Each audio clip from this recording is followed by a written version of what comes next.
There are several types of paintbrushes. For our activity, I recommend using a medium-sized Chinese or sable brush. These are good for holding water and are soft enough not to damage the paper.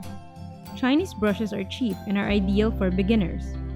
I recommend having a medium or to large size brush for painting big areas and a fine one for making small details.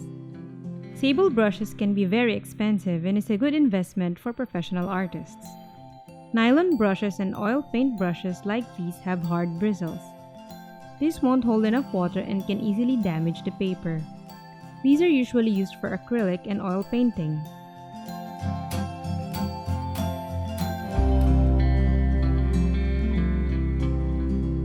Having clean water all throughout the painting process can maximize your time, quality, and efficiency. You can do this by using at least 2 different water containers. One for the dirty wash or first wash, another for the second wash for watering down the paint.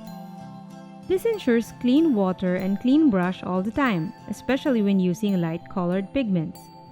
If you use a brush from dirty water, the resulting pigment will look muddy and dark. You can also use the dropper when diluting paint. This way, you can get ample amounts of water without contaminating your brush. This prevents wasting of pigment because you don't need to dip the brush that you're already using to get water. Having at least 2 water containers for washing is a must, so you don't have to replace the water every time.